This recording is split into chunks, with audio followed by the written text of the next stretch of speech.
welcome back to my channel. In this particular video, we will be discussing common misconceptions about living with anxiety. So, right off the bat, one of the biggest misconceptions and recurrent comments that I have heard about mental health is that if you're having anxiety or depression, you are somehow weak. I find that to be extremely toxic and untrue. If anything, I feel that folks who are living with anxiety, depression, or other mental health issues are the biggest badasses in the planet. They are super warriors, essentially. Anxiety is difficult. It is recurring, it is bothersome, and it can show up at random. So, no, you are not weak. You know who is weak? Society is weak. Society is weak for creating these stigmas and misconceptions around mental health. So push this misconception to the side. Next. Another misconception is that people who are dealing with anxiety are somehow lazy. And I find this to be completely outrageous. Anxiety can be paralyzing. It can make everything just stop around you and you're kind of just in your thoughts in that fight or flight mode. And it might be perceived by an outsider as, quote, this person is being lazy. Why are they in the room all the time? What is going on? Shouldn't you be dealing with life instead of hiding from it? Misconception to the side. You are not lazy because you're dealing with anxiety. Anxiety is a heavy burden to carry. Another misconception is that therapy is probably not a good use of your money. Oh, it's too expensive.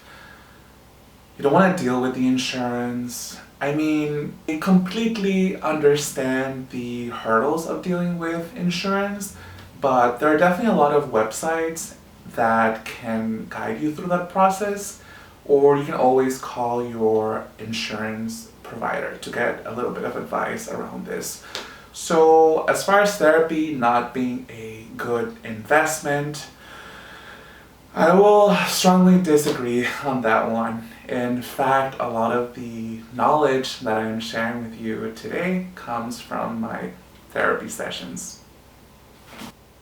Having that conversation with a therapist is kind of like talking to an individual who is neutral to your experience, who is not going to judge you for having a mental health problem. It's someone who is actually receptive and who will treat you kindly and non-judgmentally. There are professionals out there that are willing to listen to you for a fixed amount of time, whether it's weekly, bi-weekly, monthly, and that will essentially be your me time or your self-care, as we like to say. So why not invest in that? I think that a lot of the decisions that we make in our life are sometimes impulsive, and so it's good to communicate what happens behind the scenes, like in our brains, with a professional. Sometimes you're actually making sense about the things that bother you in life just by virtue of talking to someone about them. You can actually reveal truths about what you really want in life just by speaking to someone about them out loud. So you're essentially hearing your thought processes instead of succumbing to the thought loop that happens internally. And this is achieved by actually you speaking your thoughts out loud. So yes, therapy is a worthy investment in the long term. Another misconception is that you cannot live a fulfilling life with anxiety. I know this is a tricky one, but let's talk about it. I know anxiety does not feel nice. It feels threatening, overwhelming at times, but anxiety is just one element in your life, sort of like a filter. You can actually still go ahead and watch that movie that you've been dying to watch, or you can still engage with your friend and be in the moment and have that being fulfilling. So, although anxiety feels so real and somehow factual, we can decide to just let it be and actually focus on where we want to be in that present moment in time. This is what a lot of therapists call grounding. Try to access that higher self or wise mind we all have and decide how you want to proceed, essentially. Do I listen to my anxiety, or can I surrender the struggle of fighting with it and let it run its course? This actually segues into another misconception, that you are your anxiety. You hear this all the time. I am a worrier. That is just my personality. I'm a high-functioning, anxious person. So, although it might be part of your experience, I don't think it represents the totality of who you really are. There is so much more to you than just your anxiety. You have wishes, you have curiosities, you have goals, so don't let this label reduce you to just one element. You are not your anxiety. It just exists with you. It kind of runs parallel to your life sometimes, but it doesn't mean that anxiety leaves you without a choice. You are your own agent, and you can consciously choose to not engage with the anxiety and choose to engage with the life that is happening right in front of you. Another misconception would be the I am weak if I am using medication. So this is tricky. Medication holds the biggest stigma in terms of anxiety. A lot of celebrities like to romanticize anxiety and kind of make it so that 1 hour of yoga will cure all of your life problems, but although as much as I like yoga, clinical anxiety is very serious and it should be treated accordingly. I have used medication in the past and it has helped me to basically clear my thoughts a bit and just see the whole world around me clearer. What I mean by this, having a clearer perspective of what is happening in my life. So, no shame in using medication.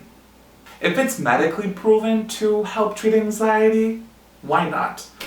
And now this segues to another misconception, which is just go to the gym. Exercise is the only thing that will eliminate your anxiety.